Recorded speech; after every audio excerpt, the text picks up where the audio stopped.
تو آگے حضرت عمر و ابو بکر رضی اللہ تعالی عنہما کھڑے ہیں، چہرے کے اوپر عجیب اداسی ہے۔ کہا عمر ابو بکر اس وقت کیوں کھڑے ہو؟ عرض کی حضور بھوک نے گھر میں ٹکنے نہیں دیا، ہم نے چاہا حضور کا چہرہ دیکھ لیں تو کچھ پیاس بجھ جائے، کچھ بھوک مٹ جائے۔ حضور نے فرمایا میرا حال بھی یہی ہے، جس چیز نے تجھے گھروں سے نکالا ہے وہی چیز مجھے گھر سے نکال لائی ہے۔ چلتے ہوئے حضرت ابو ایوب انصاری کے گھر کے قریب سے گزرے،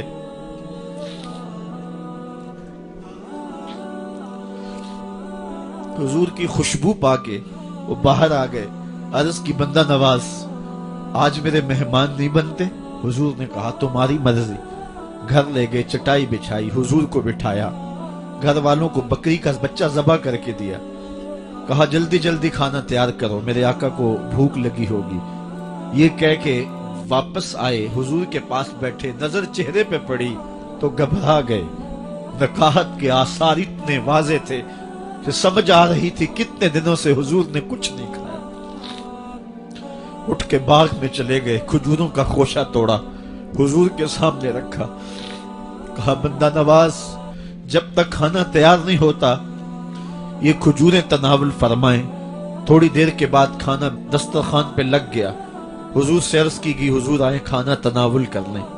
حضور نے دسترخوان پر تشریف فرما ہو کر کے حضور نے کپڑا اٹھایا تو حضور نے جب دیکھا کہ کھانا ہے تو حضور نے ایک روٹی لی اور چند بوٹیاں اٹھائیں اور ایک خادم کو بلا کر کے کہا جاؤ ہمارے گھر دے آؤ، میری بیٹی فاطمہ کتنے دنوں سے بھوکی۔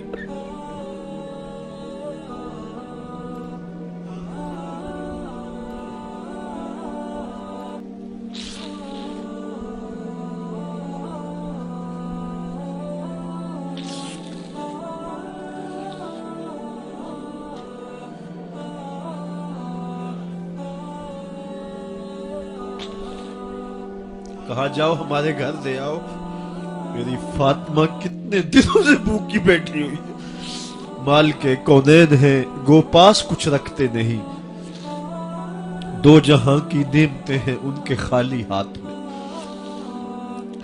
آپ کو پتا ہوگا کہ جب میرے رسول کا انتقال ہوا ہے، حضور کا وصال ہوا ہے، تو حضور کی ایک زرہ ایک یہودی کے گھر میں گروی رکھی ہوئی تھی۔ حضور نے زرہ رکھ کر کے اس سے قرض لیا ہوا تھا۔ یہ اسلام کی غربت کی کہانی ہے، اور پھر اللہ نے اسلام کو امارت کے رنگ بھی دیے۔ آؤ تمہیں کہانی سناؤں۔ حضرت عدی بن حاتم روایت کرتے ہیں، صحیح بخاری میں روایت ہے۔ یہ حاتم تائی کے بیٹے ہیں، کہتے ہیں میں حضور کی خدمت میں حاضر ہوا، ایک شخص آیا، کہنے لگا حضور غربت نے میرا برا حال کر دیا ہے، اور اس نے شکایت کی غربت کی، پسماندگی کی اور اپنی معاشی بدحالی کی۔ پھر ایک شخص آیا، کہنے لگا حضور میرے پاس دولت تو ہے لیکن میں نے جس منزل پہ جانا ہے راستہ پر خطر ہے، تو میرے لیے کیا حکم ہے کہ میں کیسے راستہ طے کروں؟ تو یہ دو لوگوں نے یہ باتیں کی تو حضرت عدی کہتے ہیں کہ حضور نے روئے سخن میری جانب موڑا اور میری جانب مخاطب ہو کے کہا عدی تو نے ہیرا دیکھا ہے؟ عدی کہتے ہیں میں نے عرض کی حضور دیکھا نہیں، سنا ہے۔ ہیرا یہ شہر ہے عراق کا۔ تو حضور نے فرمایا عدی تو نے ہیرا دیکھا ہے؟ میں نے کہا نہیں حضور دیکھا نہیں، اس کا تذکرہ سنا ہے۔ فرمایا عدی اگر اللہ تجھے زندگی کی مہلت دے تو ہیرا سے ایک خاتون چلے گی، تو اپنی آنکھوں سے دیکھے گا اور مکے تک پہنچے گی اور اللہ کے گھر کعبہ کا طواف کرے گی، اور اس کو ہیرا سے لے کر کے مکے تک اللہ کے علاوہ کسی کا ڈر نہیں ہوگا۔ کہتے ہیں کہ میں نے دل میں کہا کہ پھر بنو طے کے ڈاکو مر گئے ہوں گے جنہوں نے عرب کے اوپر روب ڈال رکھا ہے، تو وہ تو پھر ختم ہو گئے ہوں گے۔ کہتے ہیں میں بھی سوچ ہی رہا تھا کہ حضور نے مزید میری حیرت میں اضافہ کرتے ہوئے کہا عدی اگر تجھے اللہ نے زندگی کی مہلت دی تو تو دیکھے گا کہ کسرا کے خزانے تیری جھولی میں ہوں گے۔ تو اس دور کی سپر طاقت تھی۔ میں نے کہا حضور کسرا بن ہرمز؟ حضور نے فرمایا ہاں کسرا بن ہرمز۔ کہتے ہیں کہ حضور نے پھر فرمایا دی اگر تو زندگی پائی تو تو وہ دن بھی دیکھے گا کہ ایک شخص زکوٰۃ کی رقم لے کر کے، زکوٰۃ کی چاندی لے کر کے، زکوٰۃ کا سونا لے کر کے نکلے گا اور اس کو کوئی زکوٰۃ کا مستحق ہی نہیں ملے گا۔ حضرت عدی بن حاتم کہتے ہیں کہ پھر میں نے وہ منظر اپنی آنکھوں سے دیکھا کہ ہیرا سے ایک خاتون چلی اور مکے تک پہنچی، اور امن ایسا تھا کہ اس کو اللہ کے علاوہ کسی کا ڈر نہیں تھا۔ پھر وہ لمحے بھی میں نے دیکھے کہ کسرا بن ہرمز کے خزانے مسجد نبوی کے باہر پڑے ہوئے ہیں۔ تو کہتے ہیں تیسری چیز میں دیکھ نہ سکا، اور میں نے لوگوں کو کہا کہ یہ میں تو نہیں دیکھ سکا، میری شاید زندگی وفا نہ کرے، اور اگر تمہاری زندگی وفا کرے تو تم دیکھنا میرے آقا نے جو فرمایا تو دو باتیں تو پوری ہو گئی ہیں، اور تیسری بات تم دیکھ لو گے۔ حضرت یحییٰ بن سعید فرماتے ہیں کہ حضرت عمر بن عبدالعزیز کا زمانہ تھا، اور انہوں نے مجھے افریقہ کی جانب زکوٰۃ وصول کرنے کے لیے بھیجا۔ میں وہاں سے زکوٰۃ وصول کی، اور پھر میں زکوٰۃ لینے والے مستحقین کو ڈھونڈنے لگا، تو کہتے مجھے کوئی مستحق نہ ملا۔ پھر میں غلام پکڑتا اور اس کے پیسے دے کے اس کو آزاد کرواتا چلا جاتا۔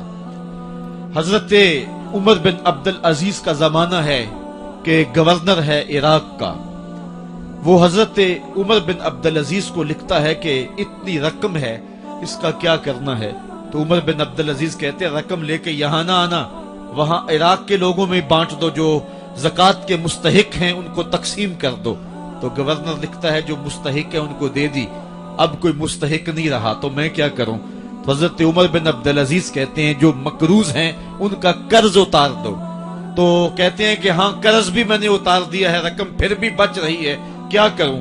تو حضرت عمر بن عبدالعزیز نے پھر لکھا جو شخص شادی کرنا چاہتے ہیں ان کا حق مہر ادا کر دو۔ میں نے کہا کہ وہ بھی کر دیا ہے، رقم پھر بھی بچ گئی، اب کیا کروں؟ تو حضرت عمر بن عبدالعزیز نے مجھے لکھا کہ جو غیر مسلم ہیں جنہوں نے ٹیکس دیا ہوا ہے، جتنا ٹیکس دیا ہے اس سے دگنے پیسے ان کو قرضے میں دے دو، اور ان کو کہو جاؤ اس کا کاروبار کرو، کھیتی باڑی کرو، اور ساتھ انہیں یہ بھی کہہ دینا قرض کی فکر نہ کرنا اور زیادہ اس میں پریشان نہ ہونا، جب دے سکو گے دے دینا۔ یہ دور بھی پھر اسلام نے دیکھا اور یہ گھڑیاں بھی دیکھی، جب چیتھڑے پہنے ہوئے تھے، جب پیوند لگے لباس پہنے تھے، جب پیٹ میں ڈالنے کے لقمہ بھی نہیں تھا، اللہ کا دین اس وقت بھی غالب تھا، اور جب گلیوں کے اندر ریشم بکھرا ہوا ہوتا تھا کوئی اٹھانے والا نہیں تھا، دین اس وقت بھی غالب تھا۔ دین کا غالب ہونا یا نہ ہونا اس کا تعلق جو ہے وہ مال و دولت سے نہیں ہے۔ اقبال کہتا ہے کہ زوال بندہ مومن کا بے زری سے نہیں، مومن کا زوال بے زری سے نہیں ہے بلکہ اس کا سبب کوئی اور ہے۔